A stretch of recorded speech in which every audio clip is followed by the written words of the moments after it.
Hey everybody, it's Angie and welcome to Hot and Flashy. Today I'm going to review the Rachel K CC Cream. Now I know I'm probably way the last person on YouTube to be reviewing this CC Cream. It seems like everybody's done it. Everybody has been using it for years. I've watched a number of beauty gurus use it, and it seems to me when they put it on that it makes a weirdly white, ghostly cast on their skin, which, you know, I don't like. I'm more of a nature girl. I'll go more for a less made up look.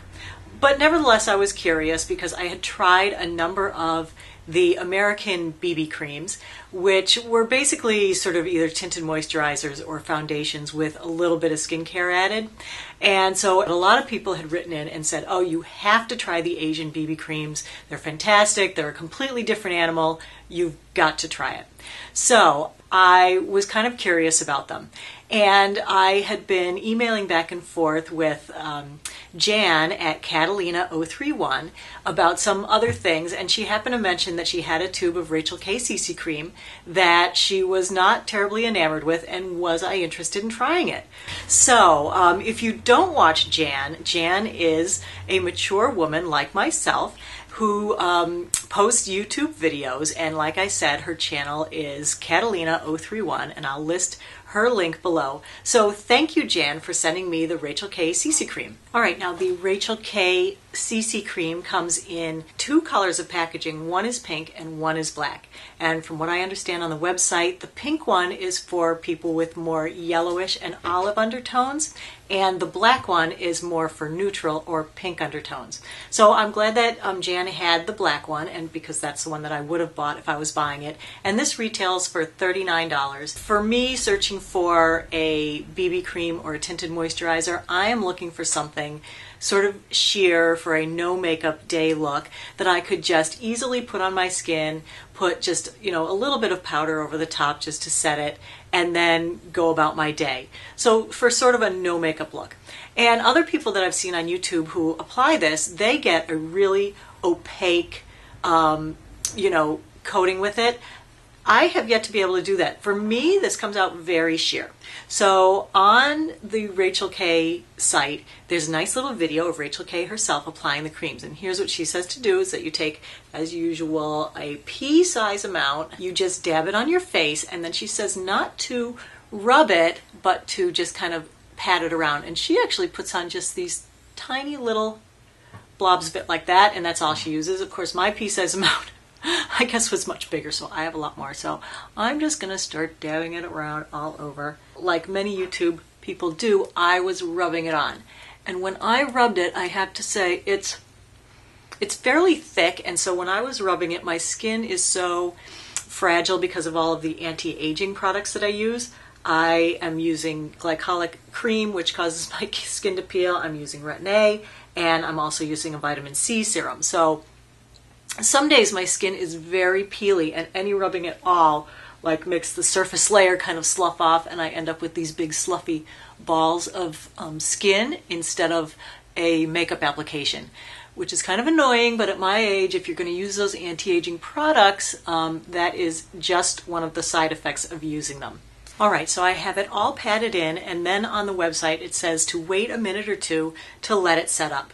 So as you can see just from this distance, I don't get the same kind of white, masky kind of coverage that other people get. I'm not sure if I'm not putting on the same amount, but for me that was enough of a coating. This is a waterproof formulation, and so it actually leaves kind of a slick feeling on your fingers after you apply it, and I actually have to wash my hands because if I'm, you know, touching my computer keyboard or whatever, it's leaving stuff all over the place. So, but what I found is when I go to wash my hands and I first wet my hands, the water completely beads up. This is definitely waterproof and will stay. It takes soap and water to get this off my fingers. It doesn't have enough coverage for me. Yeah, I mean, I can still see everything on my skin. I can still see like my redness in here, and I can still see my funny freckles across my nose and the little bruise I have up here, and you know, all the age spots and things that I have going on over here, you can still see all those. So from that standpoint, this would not be something that would give me enough coverage. I have tried this with powder, and today I'm going to show it to you with putting just a foundation on over it, because what I've found from watching other people who use this is that really what they use it as is a primer. Nobody uses this, at least here, as a makeup that you could just put it on and wear it out. If this was one of my standard reviews where I bought something, tried it, and was going to return it or had a sample, I would have put this on, told you that I hated it, and that would be the end of it. But where so many people are so enamored with this stuff, and you know, it's like their everyday go-to, it makes their face perfect. On me, this I feel like is an epic fail. And I'm going to come in close and show you why. Now, even though Rachel K did tell me to pat it on, which I did, because she said if you rub it on, it can finish a little bit streaky.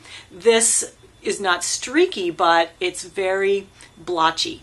And I can't really rub it in anymore. It's as in as it's going, and it's still blotchier. So let me just come in close so that you can see what I'm talking about.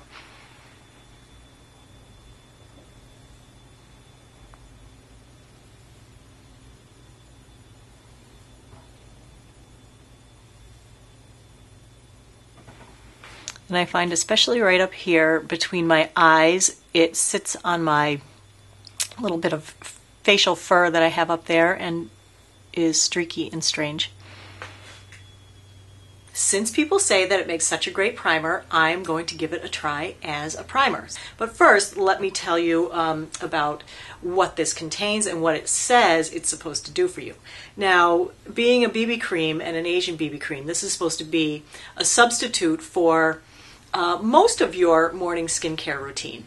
This contains vitamin E and vitamin C, as well as hyaluronic acid, and which is moisturizing. And it also says that it contains epidermal growth factor, which stimulates collagen. I have read the ingredient label. The top bunch of ingredients are, you know, the usual stuff: water, dimethicones. I couldn't replace my anti-aging skincare with this because the anti-aging skincare ingredients are not listed high enough on the label for me. This is an SPF 35, and it being an Asian SPF, it's the PA++, which means that it's broad spectrum UVA, UVB.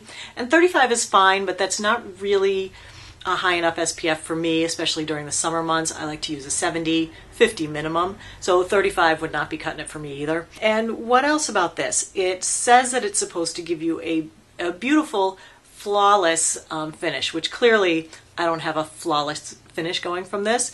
Although for 40 bucks, I would want it to go on and do something. I would never spend this kind of money for a primer, and it would never replace my other skincare. So I would still be using my serums and my moisturizers and then putting this over the top, so it would be a waste. And the other things that I usually judge things on are the scent and, you know, the feel going on. So this one does have quite a flowery scent. It's a little bit too scented for me. It's kind of light and flowery. Once it's on, I can't smell it. It's not wafting up from my skin. But people say that it makes your makeup go on fabulously. So let me just put something over the top just to show you on someone my age how it can be a primer and how it looks. I don't know. This is an experiment. I haven't done it yet. I've done it with the mineral makeup, and I didn't really love how it looked with the mineral makeup. The mineral makeup kind of really clung to it in a thick way, and it really made it look cakey for me, and all the buffing in the world didn't help. So let's see how this goes. I'm just going to pat that around.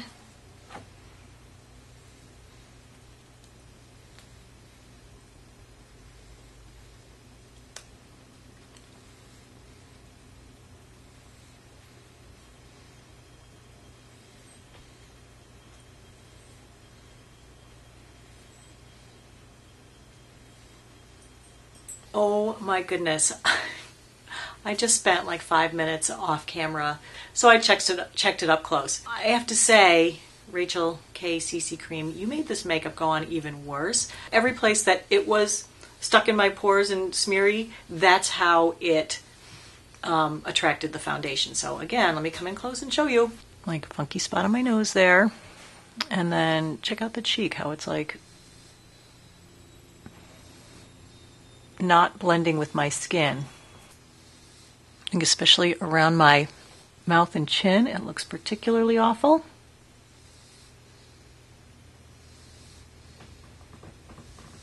So, unfortunately, this review has been a bust. It's so disappointing because you see people who put it on and they have such great results with it. It might just be the old lady thing. Maybe it's just not made for older skin. If you're my age and you've tried the Rachel K CC cream and you are in love with it and it's the best thing since sliced bread, I'd like to hear from you. So leave a comment below if you've gotten it to work for you. I know for me, this is an epic fail. Really, really bad. What can I say? I tried to make it work. This is not the first time I've applied it. I've applied it probably 7 times. I don't like the way it wears over the course of the day. I do have oily breakthrough, and I thought with this being so thick and, setting up to kind of a masky type thing, that there would be no oily breakthrough, but there is. It leaves junk on my phone, all day. It feels like it's coming off. I don't know. And if you haven't had good luck, I think I want to get a survey going and find out how old you are, if you've used it, and how you liked it. So let me know. All right, so that's it for today. Thanks for watching and take care. Bye-bye.